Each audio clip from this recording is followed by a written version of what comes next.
Go. Streaming from South Africa to the world.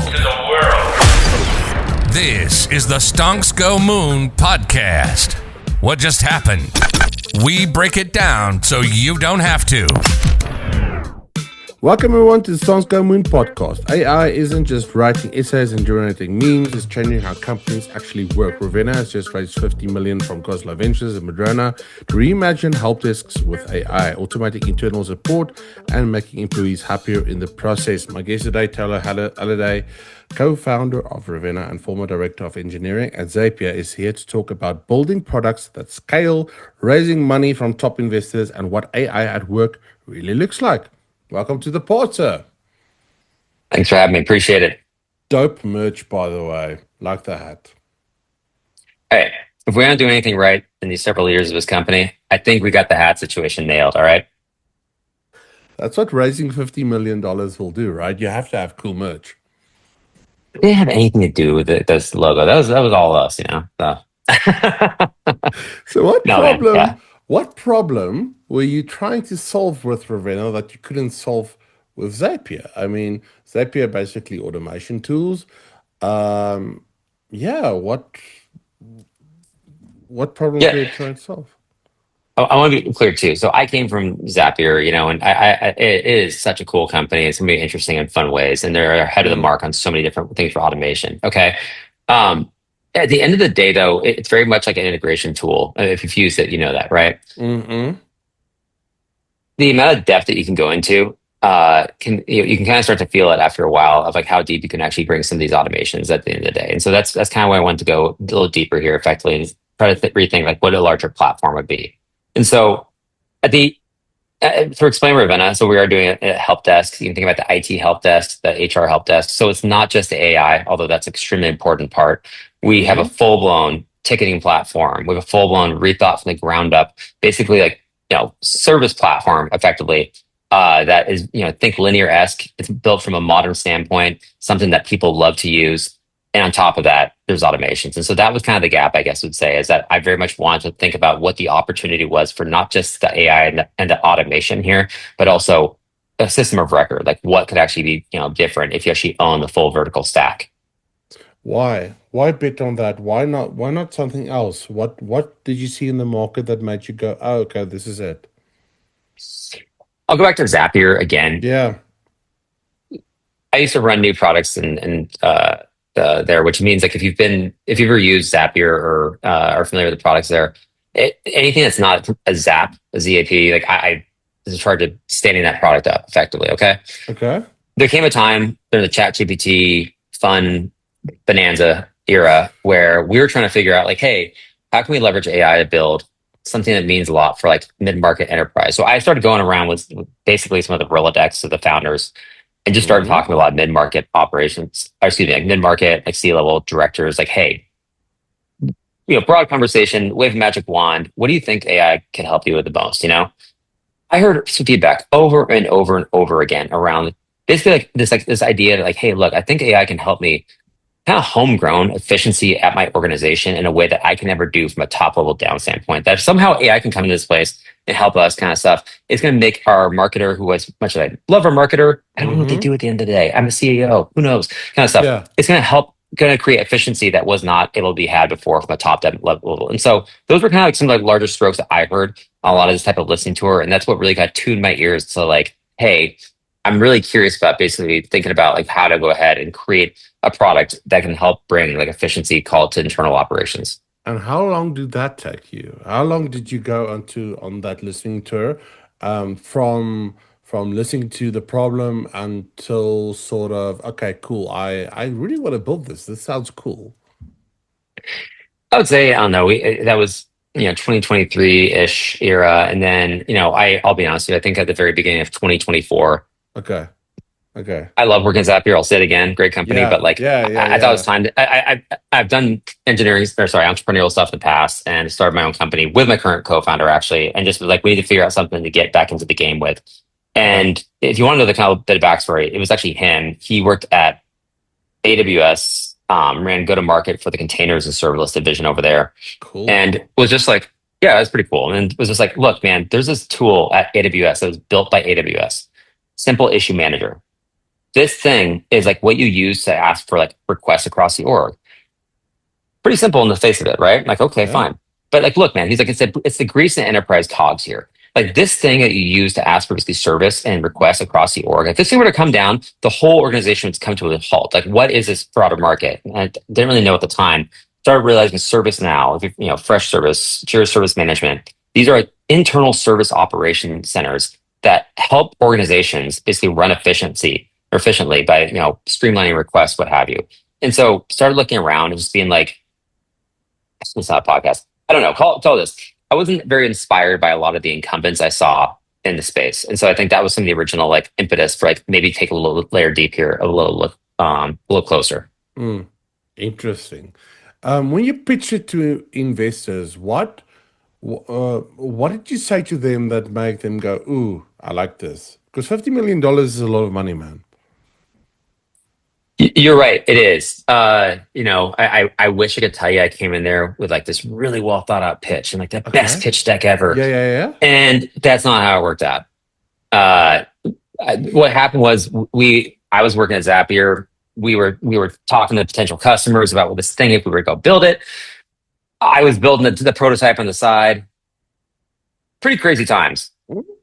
Went to some investors being like, "Hey," because we had these customers being like, "Are you going to go to market with this thing? You're still working at Zapier." I'm like, "I know." And it's kind of, and Yeah. so we're building this thing on the nights and weekends. And finally, we're like, we should get some advice from some investors. And that meeting turned into our first term sheet. I swear to God, it was just for advice. No term sheet. No, not What? excuse me. There was a term sheet, but there was no pitch deck or anything inside of there.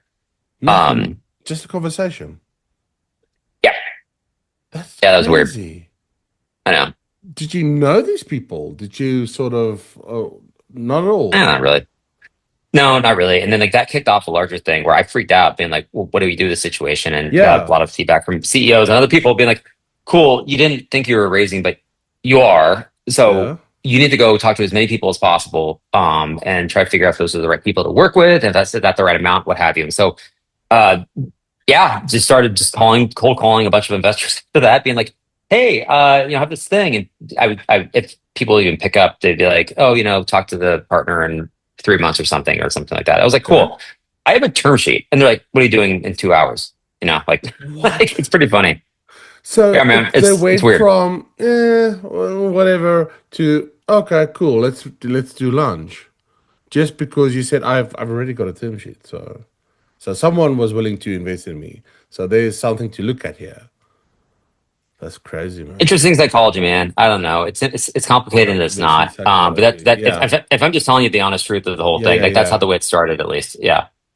So you're not looking to replace people with AI, right? Or is it making people more or companies more efficient? Because that's a hot topic at this stage. Yeah. And I think there's like that topic spans some of the tactical stuff, like what we're going to do tomorrow, we're going to fire, we're going to keep this person. It spans like also these Yes. meta or like super long horizon. Like, what's AI mean at the end of the day? I'll tell you some anecdotes that like I've heard from customers and Yeah. kind of do what you will with it. It's the woman who runs a revenue operations desk who we work closely with. Very much asking her like, what's the value you're getting out of us? And we're having these good conversations and feedback, like how things are going. And she was just like, look, at the end of the day, the thing I'm super excited about employing your guys' tool in our operations area is that like it's giving us so much time back from stuff that people were actually going ahead and asking all these like questions and getting people involved, and basically it's giving us time back. I'm like, that's great, cool. What are you going to do with that time? Are you going to let people go? What have you? And she's like, no. It's like at the end of the day, I work for like the revenue group here, like a CRO, right? It's Mm, our job to help push the ball forward on product strategy, on how we're going to make the place more efficient. The less time that we spend answering questions that are redundant, repeated over and over and over, that allows us to work on this higher value stuff that we want to be working on anyways, and that should really move the needle on these different things. So that's much more of a glass half full approach, more of just like the mm. the approach of like I'm not making this up. That's very much for words, and so. That's what I've heard so far, and that's what a lot of people seem to think. It's that this is the kind of like a doubling down of efficiency for us, being able to save so much time. Interesting. What's been the hardest part building Ravenna? Especially like from lessons you learned at Zapier. What would you say did you struggle the most with? It's so funny, man. Doing the entrepreneurial stuff, there's so many things you touch from product and engineering and go to Mm. market, and like everything kind of changes. Like I feel like I think part of the deal, like with building companies, is like you just mob on the most important issue, and then that's the most important issue until it's not anymore. You kind of somewhat got it figured out. Then you go find the next most important issue. So there's a series of those. I sometimes feel like that's like the name of the game, effectively. Yeah. Um, I feel like one of the things is that like it's funny, like this market, what I said before, I didn't really know existed. That then it turns out it's a pretty large market. Okay. Mm. And I think on the surface, like everyone's like, oh, it's cool, old, stodgy market, like, perfect. To draw a contrast, earlier in my like entrepreneurial career with the companies I used to create before, I used to be like, what's a new thing that no one's ever thought of, and I'll try to go build that thing. I learned pretty fast that like it's fun to work on that stuff, but like the problem with that stuff typically means that there's no market for it because no one's ever heard of the damn thing. Um, the trade-off being like, hey, look, big market, okay? But nothing in life is for free. And what I'm trying to say here is that like there's a Where's my lot. customers? And you build it, and they go, "Where's my customers? Oh Why is yeah. no one coming?" Um, when you build I think this is true. I haven't heard much people talk about this, but I think like the Yeah. trade-off when you build like an established large markets, the pro the thing that comes with that is that there's a lot of software to build because the expectations have been created over years and years and years. Like you have buyers who come to expect so many different features, and the breadth of the platform and stuff that they need in order to complete a sale is much bigger than like the new thing that may or may not exist. You know what I'm saying? Yeah, yeah, yeah. So what does Ravenna do very well um, in the new thing that you're most proud of? I think that most people would go, okay, that's cool. That's why I want to sign up. Cool. I would say, like, for the most part, this is a podcast. I should be saying AI. You're talking to a guy from Zapier. And so I think in terms of automations here, to be frank with you, and I think that's kind of the promise of AI at the end of the day. Like, Yeah, we're doing a better job of giving people time back by not making them do the same type of things they're doing before in terms of answering questions, taking actions on just very well-known stuff that comes across these desks. And, I'll just quickly say two other kind of mini things. Sorry to say it yeah. should be one doing it well, giving like beautiful insights and analytics. Another just crucial thing to understand about the buyer in this space is that you need to come with a great way to help them shine the work that they're doing, how they're influencing the org. And then three, if you've seen the website, big focus on making sure that this thing works extremely well in team chat based applications, namely Slack. All right. So focus on organization because of your background that you come from, right? Hmm. Okay. So you basically you know how you like it, and then okay, makes sense. What's next for Ravenna? All right, you've been building, and we're chugging along, and we've got funding secured. Is it scaling the business? Is it building new features? Is it onboarding customers? What exactly are we looking at? I mean, you can keep going. I think all those apply. I mean, yeah, like Trying not to lose your mind, trying not to go crazy. Yeah, all those things. Yeah, I mean, I'd say if you want transparently know, like we've been building the thing for a Yeah, while. yeah. We're just going to market. We're just going to market right now. And I think like when you do that, you hold your breath a lot of times as a founder or Mm, entrepreneur, just being like, okay, we've been building this thing for a while. Like people are actually going to buy it. They're going to like it. And so like we're still small, but the answer like so far seems to be like, yes, like we built something that people enjoy and they will pay for, which is awesome. Like that's kind of thumbs up all around. It's like, it doesn't mean you conquered the world yet, but like you kind of passed like a mini little hump. what weird concept, building something people actually buy. What a weird concept, right? Yeah, man, lots to say there. There's lots of kind of like misdirection you can get as an entrepreneur. Like you think you're building the right thing, but you're not. And I Yeah, don't know. I'm not saying I know it all, but I've definitely done that a lot. but you've been And there, so, right? Because you've seen actual stuff being built that people will pay for. That's what I think the secret sauce is. yeah, I think my mom test book does a pretty good job capturing some of those learnings too. I feel like I've had kind of, where like, classic thing. I went through YC at one point with my co-founder, and Yeah, I remember like their thing is like talk to users, talk to users, talk to users. Like, okay, cool. All we gotta do is talk to users. That's gonna solve our problems. So we do that, and we're trying to figure out like what to build next. And then like I realized like quickly, it's like the second like you had these I was just really bad at having these conversations in retrospect. okay. And again, I'll say the mom test book does a kind of good job. I thought like after I went through this to kind of like give me the willy nillies. It's just Yeah. like it's a lot of people are like when you have those type of conversations, a lot of times like those hypotheticals, like, hey, if I built this, would you use it? People are like, yeah, yeah, I think so. Um, and younger me was like, sweet, this is awesome. I'm gonna go do that, right? Uh, Uh, it turns out like that's not a great way to have a user interview. And anyway, made a lot of mistakes along the way. So I guess I was just trying to say that like what's yeah. next for us? It's kind of like just gassing what we're at right now, which is like we're going to market. We're just starting to do some outbound. We're doing like more outbound than our personal networks. Like that crank is just slowly going here. It's a good thing in the sense that like people are buying for this thing, they're paying for it. But the best part about it is like there's like a mountain, like an overwhelming tsunami of feedback coming through, which is like thank God. Again, well, we have that double-edged sword. Keeps people really busy throughout the day and night, you know. So it's just like it's everything, man, and it's getting more folks on board to help with that. Yeah. Feedback is a really weird thing when you think about it because people are not really paid for to provide that feedback and then quality of feedback. Don't you find that Mhm. feedback is a weird thing? I think it's funny in the sense that like I don't want to say this right.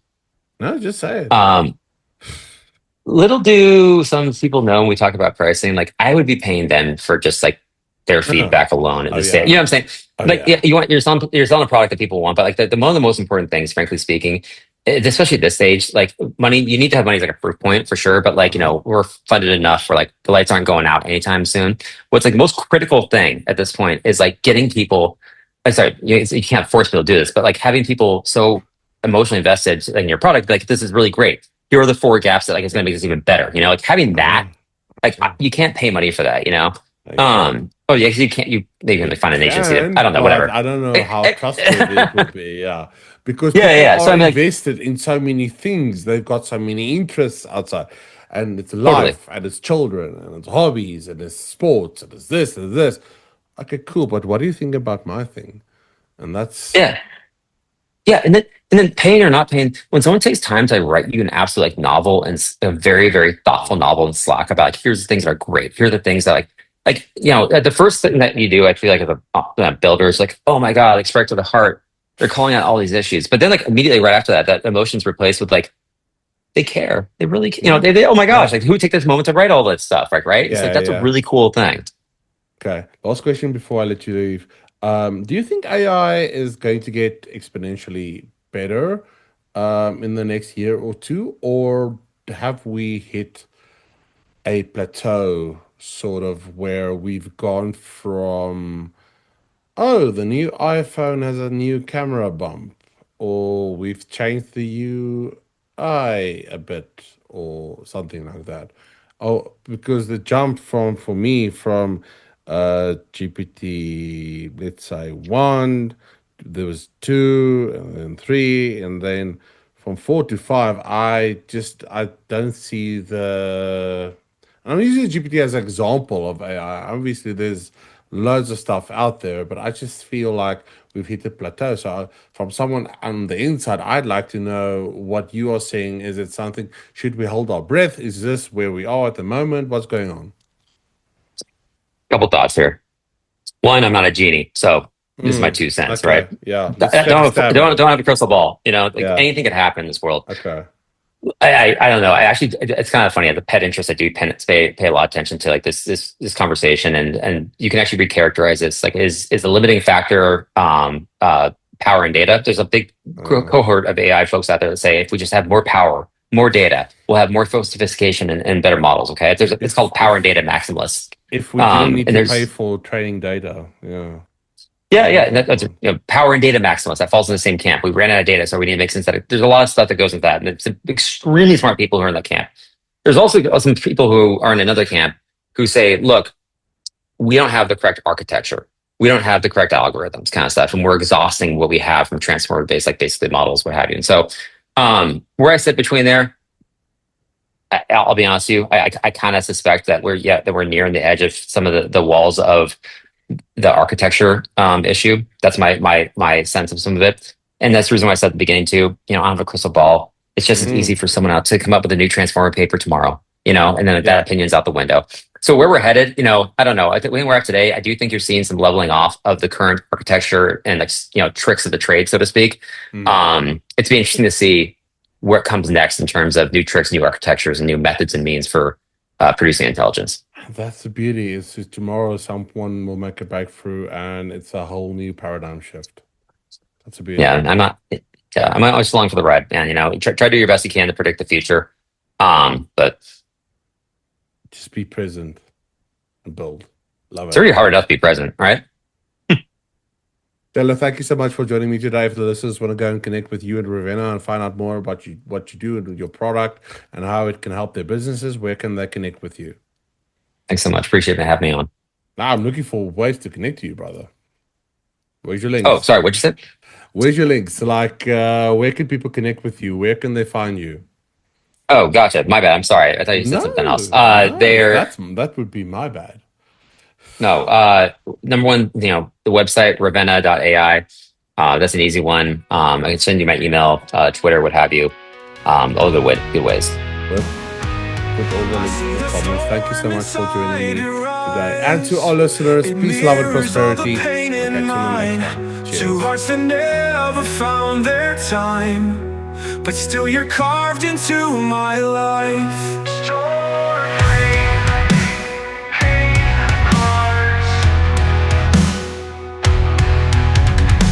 I can't erase the wounds we keep, but I will guard them while you sleep.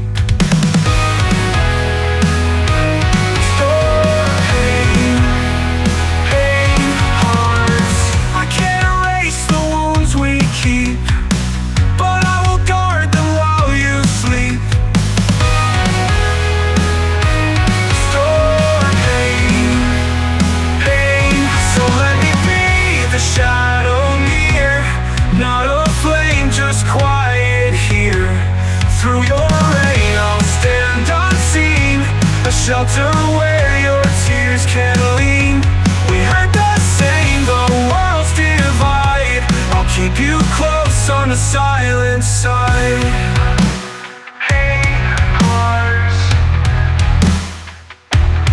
I hear your voice beneath the rain, a fragile song of hidden pain. No need for words, I understand. I'll hold your grief inside my hands. Your pain, if the night consumes you, I'm here. If the pain still rules you, I know I'll fade into the silence to share the storm that carries you.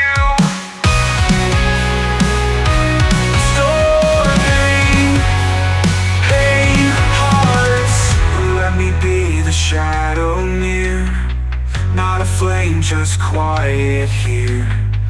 Even if fate keeps us apart, you'll live forever in my heart. We love the same, though fate denied. I'll keep you close on the silent side. Pain, heart, never alone, even in silence.